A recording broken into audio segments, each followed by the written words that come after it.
Welcome to The Explainer. Today we're diving into the incredibly misunderstood story of a true pioneer, 1950s rock star Freddy Cannon. His completely raw, thunderous sound literally built a foundation for some of the biggest names in rock and roll history.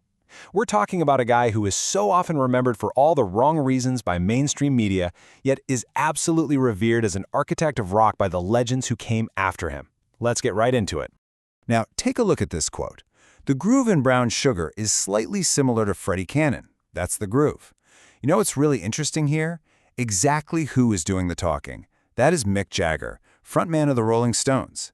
When Jagger was trying to explain the driving, unstoppable rhythm behind their iconic 1971 hit Brown Sugar, he didn't point to Muddy Waters, he didn't point to Chuck Berry. He pointed directly to Freddy Cannon. Jagger specifically cited Cannon's relentless pounding boom boom boom groove as their blueprint. So if we really want to understand the heartbeat of modern rock, we have to look at this unsung pioneer. Section 1. A secret rock pioneer. So, let's establish exactly who we're talking about here. Freddy Cannon recently passed away on July 17, 2026 at the age of 89, and he left behind this massive, yet constantly miscategorized legacy. Born Frederick Picariello in Revere, Massachusetts, this guy was definitely not born into Hollywood royalty, and he wasn't groomed in some slick studio system. Back in the day, he was actually a truck driver, just like his dad. He was a working-class kid who just worshipped the raw energy of Big Joe Turner and Chuck Berry. He played guitar in local combos on the side, and he started developing this sweaty, thumping, hard-driving style that would pretty shortly catch the ear of future rock gods. And this really shows you the sheer scale of his influence. Just look at this list. I mean, not only did Mick Jagger study his groove, but the Rolling Stones actually recorded a cover of Cannon's Tallahassee Lassie during their Some Girls sessions. Then you've got Robert Plant, the legendary voice of Led Zeppelin, who literally told Cannon backstage that he loved his music so much he recorded a blues version of Cannon's hit before Led Zeppelin even had a name. No way, right? And it wasn't just musicians. The iconic author Stephen King grew up playing Cannon's 45s and deliberately wove his music into 4 of his novels, including 11/22/63. The ripple effect of this Massachusetts truck driver is absolutely staggering. Moving on to Section 2, Finding the Boom Boom.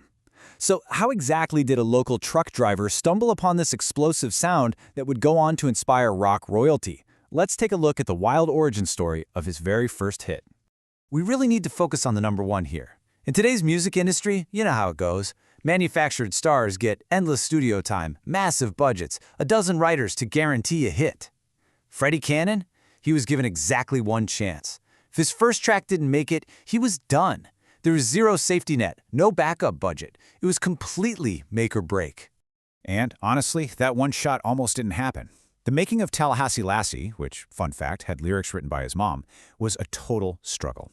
They recorded nearly 50 grueling takes at Boston's Ace Studio. When they finally got a demo together, every single major label in New York rejected it. Every one. They thought it was just too wild, too unpolished. But a New Jersey DJ loved that raw energy and slipped it to Swan Records, a label co-owned by none other than television host Dick Clark. Clark hears it, and he gives them one piece of brilliant advice. He points out a specific bridge where Cannon sings "She Dances to the Bop" as the real hook. But instead of recording the whole thing, the engineers literally sliced the physical recording tape and spliced that bridge right to the end of the song, which deliberately emphasized this heavy thumping kick drum. And that messy, brilliant little editing trick? That birthed an absolute monster of a track. That overdubbed thunderous kick drum became his signature, earning him the legendary nickname Freddy Boom Boom Cannon. It wasn't clean, it wasn't pretty, but it was pure, unadulterated rock and roll energy that audiences could literally feel in their chests. Section 3. The American Bandstand King. Now, this explosive sound obviously caught the attention of America's youth, and it led to this unprecedented relationship with television's most powerful music program at the time, American Bandstand, and its host, Dick Clark. Get a load of this number, 110. Freddy Cannon holds the all-time record for guest appearances by a single artist on American Bandstand. 110 times. Nobody else even comes close to that.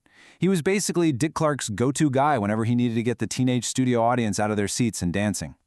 And his career just rocketed from there. We're talking playing lead guitar on a local Boston hit in '56 to Tallahassee Lassie exploding all the way to number 6 on the Billboard Hot 100 in '59. But check out this milestone from 1960.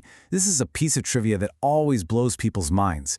With his debut LP, the explosive Freddy Cannon, he beat the Beatles by 3 full years to become the first American rock act to hit number 1 on the UK album charts. He was this massive international force, bridging the gap between rock's founding fathers and the British invasion.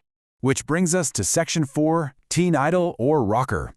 Because, as you might guess, all of this massive television exposure on American Bandstand came with a pretty severe cost to his musical identity. It sparked a conflict that would frustrate him for the rest of his life. This really is the great tragedy of his legacy.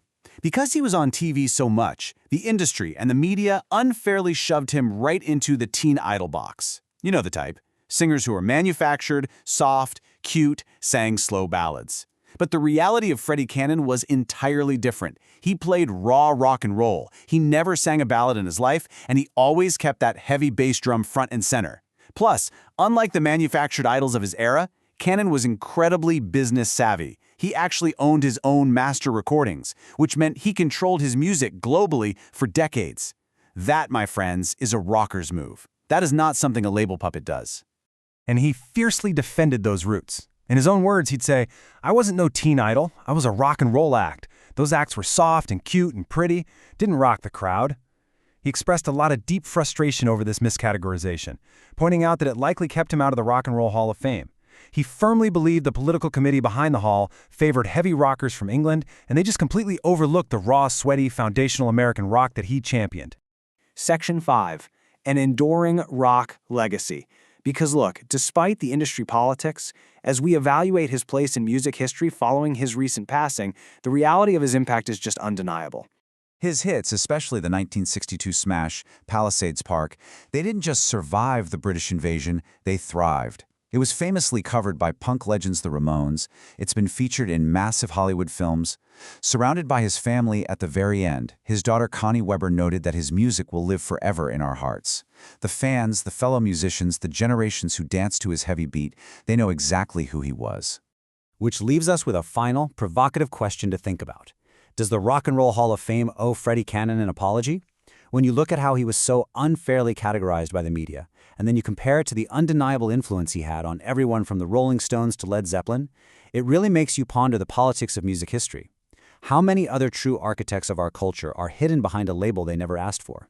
It's definitely something to think about the next time you hear a thumping bass drum on a classic rock track. Thanks for joining me on this explainer, and keep questioning the history you're handed.